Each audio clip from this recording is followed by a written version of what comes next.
Bonjour et bienvenue pour ce 60e épisode du Raptor Kiff, le podcast sur les Toronto Raptors en français.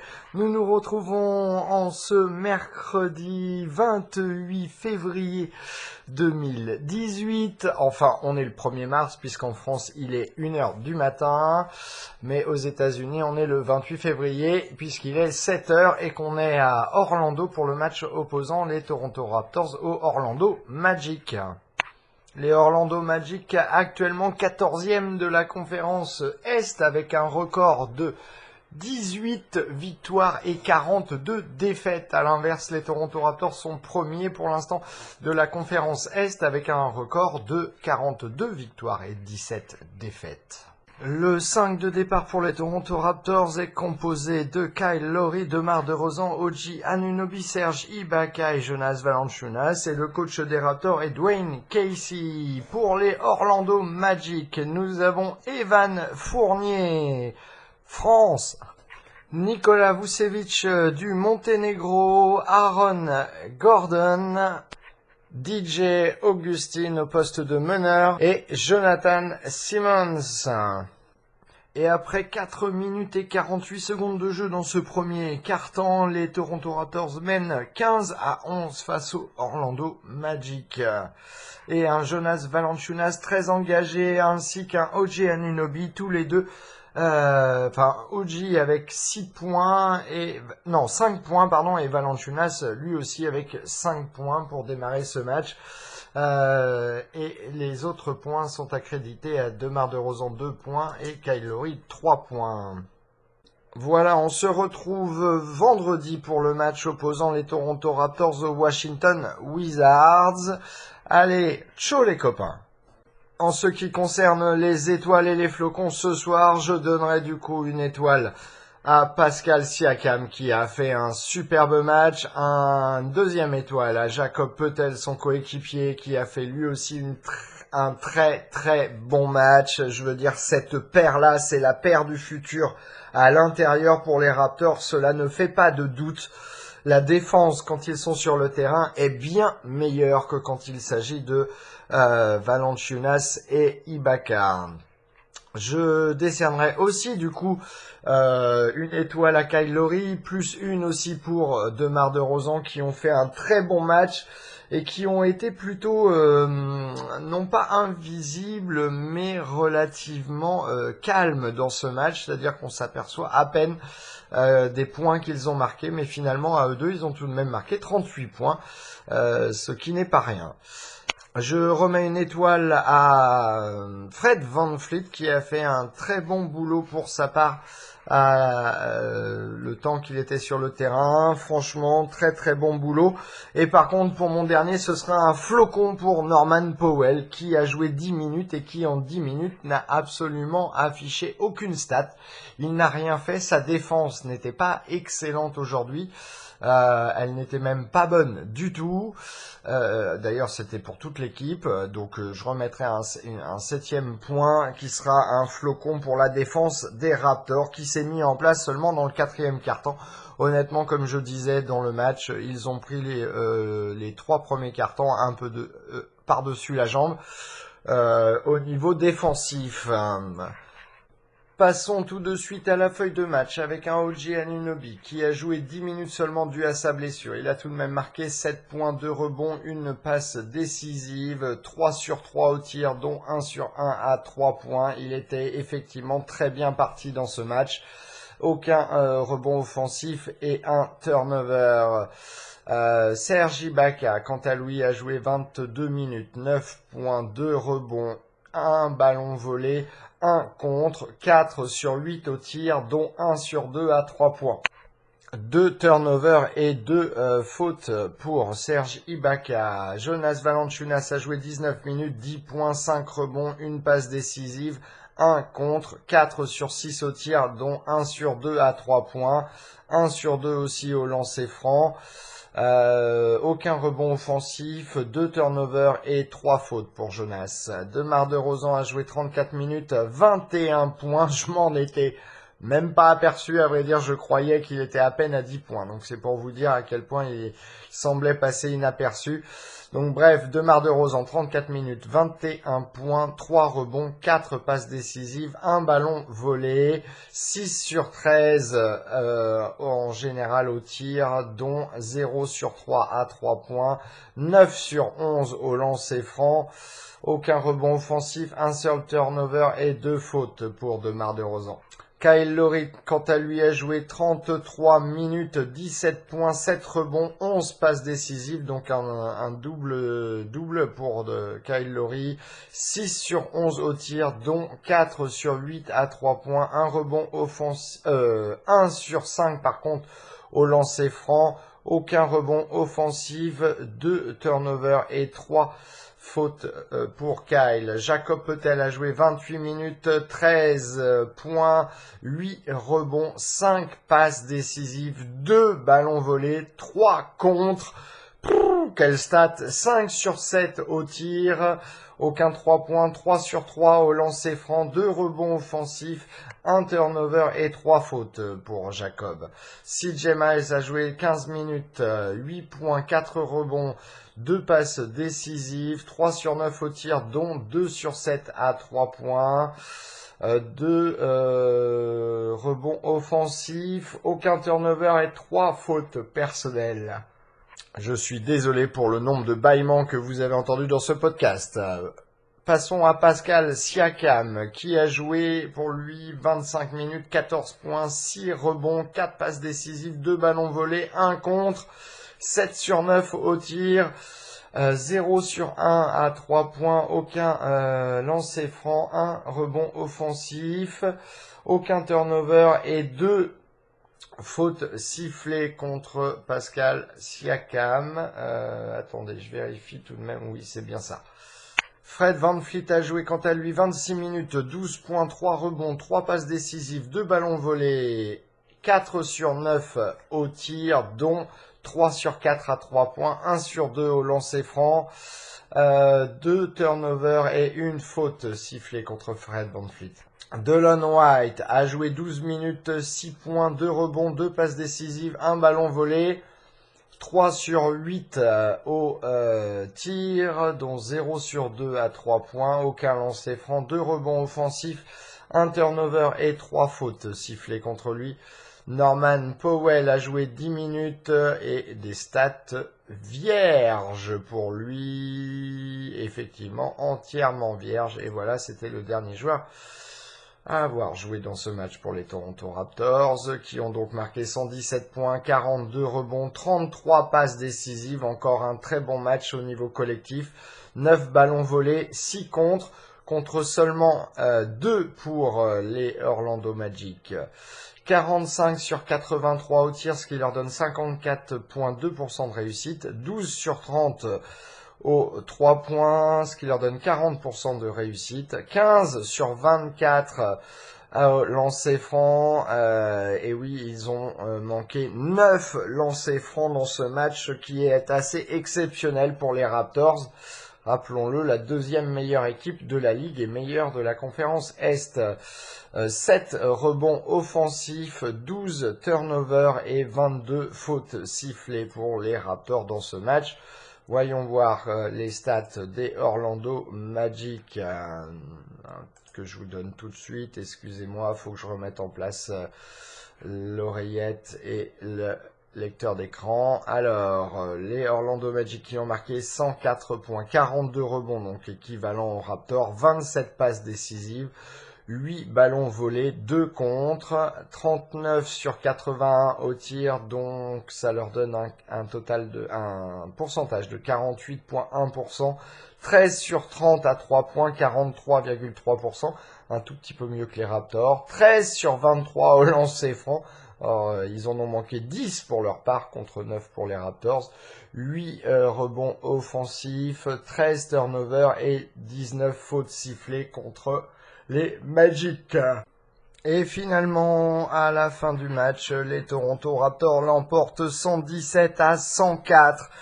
dans un match finalement très offensif, et pourtant le score final n'est pas si élevé que ça comparé à d'autres matchs de la saison. Les Raptors l'emportent tout de même de 13 points, ce qui tombe relativement dans leur moyenne. À un point près, ils auraient battu le record d'écart dans un mois concernant l'écart de différence entre les points marqués et les points encaissés sur la moyenne du mois de février. Ceci dit, c'est un très bon mois de février, 9 victoires, 2 défaites. C'est plutôt une bonne opération pour Toronto. Il reste dorénavant 3 minutes et 18 secondes dans ce quatrième quart-temps et un autre temps mort demandé par Orlando puisque Toronto, avec sa défense beaucoup mieux posée, est en train de vraiment de creuser un écart. Toronto dorénavant mène 110 à 98. Il reste 4 minutes 03 dans ce quatrième quart-temps et les Raptors mènent 106 à 98. Et la défense des Raptors est beaucoup mieux mise en place. Il y a beaucoup plus de communication, c'est certain, dans ce quatrième quart-temps. Après tout juste 3 minutes jouées dans ce quatrième quart-temps, Toronto mène 94 à 91 et le banc des Raptors qui s'est mis en place défensivement. Deux contres très rapidement là qui viennent de se produire, voire peut-être 3. Et puis des ballons volés, mais c'est de part et d'autre. Puisque Toronto autant vole des ballons, a une bonne défense, mais autant Orlando également, puisque quand Toronto n'est pas en train d'aller inscrire des paniers en transition, ils ont beaucoup de mal à développer leur jeu posé en demi-terrain adverse. Bref, les Toronto Raptors mènent 94-91, il reste 9 minutes et 5 secondes à jouer dans ce quatrième quart-temps. Et à la fin du troisième quart-temps, les Toronto Raptors mènent 90 à 89. Malheureusement, ils se sont pris 2 paniers à 3 points dans la vue, ce qui a permis au Magic de remonter dans cette fin de troisième quart-temps. Honnêtement, on a vraiment l'impression que les Toronto Raptors prennent ce match par-dessus la jambe. Là, on a vu dans la dernière minute, les deux paniers sont vraiment des choses qui auraient pu être complètement évitées s'il y avait de la communication en défense ou même d'ailleurs dans les passes, puisque là, il y a eu une passe qui s'est fait prendre par un joueur du Magic. Parce que les joueurs ne regardaient pas le joueur qui leur passait la balle. Il reste 2 minutes 04 secondes dans ce troisième quart-temps. Alors pardon, je répète, il reste 2 minutes et 4 secondes dans ce troisième quart-temps. Les Raptors mènent 90 à 83 avec lancer franc à suivre pour Kyle Lowry. Mais Bismack Biyombo qui a essayé un acte défensif sur le tir de Lowry, que Lowry a marqué d'ailleurs, est en retombant et retombé sur le coude ou l'avant-bras au moment où Kyle Lowry shootait et du coup il semblerait qu'il se soit pris dans le nez, ce qui amène donc Orlando à demander un temps mort puisque j'ai oublié son prénom, Bismack a du mal à se relever. Et depuis le dernier temps mort, nous avons Jakob Poeltl, Pascal Siakam, Fred VanVleet qui sont rentrés sur le terrain. Et en remplacement de Jonas Valanciunas, Serge Ibaka et Norman Powell. Et la défense s'est mise en place d'un seul coup. Et Orlando s'est trouvé complètement arrêté avec des pertes de balles. Des ballons volés de la part de Toronto, ce qui a amené à des paniers en transition facile et qui permet à Toronto de creuser un petit peu l'écart dans cette fin de troisième quart-temps. Il reste 3 minutes 55 dans le troisième quart-temps et les Raptors mènent 84 à 83 dans un match très équilibré, vraiment très équilibré. ce qui fait peur, franchement, pour la fin du match, en ce qui concerne les Raptors, qui ne semblent pas engagés plus que cela dans ce match. En tout cas, défensivement, il y a des trous. Et je remarque que c'est depuis le retour du All-Star qu'il y a des trous dans cette défense qui était si bonne dans les 2 premières parties de la saison. Et là, depuis le début de la 3e partie de saison, il y a une défense un peu moins bonne, un peu moins bien mise en place, où il y a trop d'opportunités pour l'équipe adverse. Retour aux mauvaises habitudes des Raptors. Après 3 minutes et 13 secondes de jouer dans ce 3e quart-temps, c'est un mauvais départ pour les Raptors, puisque Orlando est passé devant. Orlando mène 72-71, un manque de réussite pour les Raptors qui ont manqué 4 lancers francs consécutifs. Kyle Lowry en a manqué 2, DeMar DeRozan en a manqué 2. Heureusement, il a marqué les 2 suivants. Mais un manque de réussite au tir, un manque de réussite au lancer franc.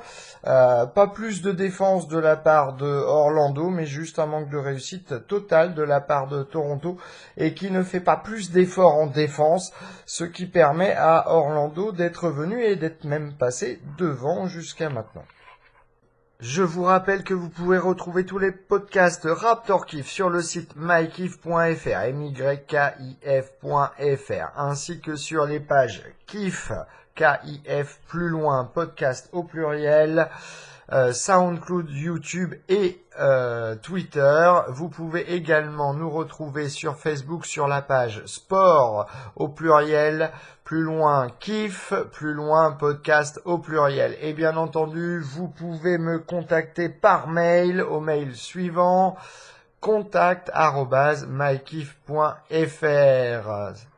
Et la première mi-temps se termine sur le score de 69-63 pour les Toronto Raptors et un match qui devient assez rugueux en cette fin de 2e quart-temps.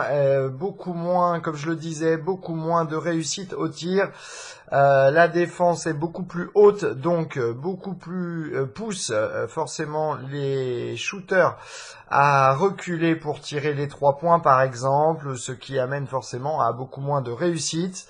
Une défense plus haute en tout cas de la part des Raptors, mais également un manque de réussite, en tout cas un taux de réussite qui a baissé par rapport au premier quart-temps. Et OG Anunoby qui sur une réception d'un dunk en transition s'est mal réceptionné au niveau de la cheville qui semble être la cheville droite. Ça avait déjà été la cheville avant le All-Star qui avait eu un petit souci, donc j'espère que tout va bien. C'est Norman Powell qui est rentré à sa place. Il reste 3 minutes 09 dans ce 2e quart-temps et les Toronto Raptors mènent 64-59 dans un match qui s'est beaucoup ralenti lors des 4 dernières minutes. La défense des Raptors semble un peu plus en place. Et puis, il y a sans doute aussi un ralentissement du niveau de réussite pour Orlando. D'ailleurs, comme pour Toronto, les 2 équipes qui avaient démarré sur des chapeaux trous au niveau du tir, tout du moins de la réussite au tir, là commence dans cette 2e partie de 2e quart-temps à diminuer au niveau de ce taux. Cela dit, cela n'enlève rien à l'intérêt du match qui est beaucoup plus, beaucoup moins en fait, concours de tir. Désolé ce soir, cette nuit du coup, parce que là il est presque 2 heures du matin, je commence à fatiguer un gros coup. Ici à La Rochelle, il neige, je pense que ça doit être à peu près partout pareil en France.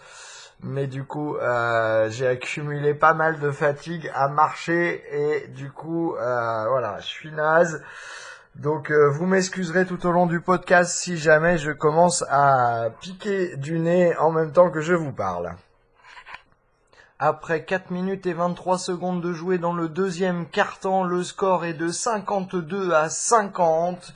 Deux équipes très engagées offensivement, mais pas beaucoup de défense en tous les cas.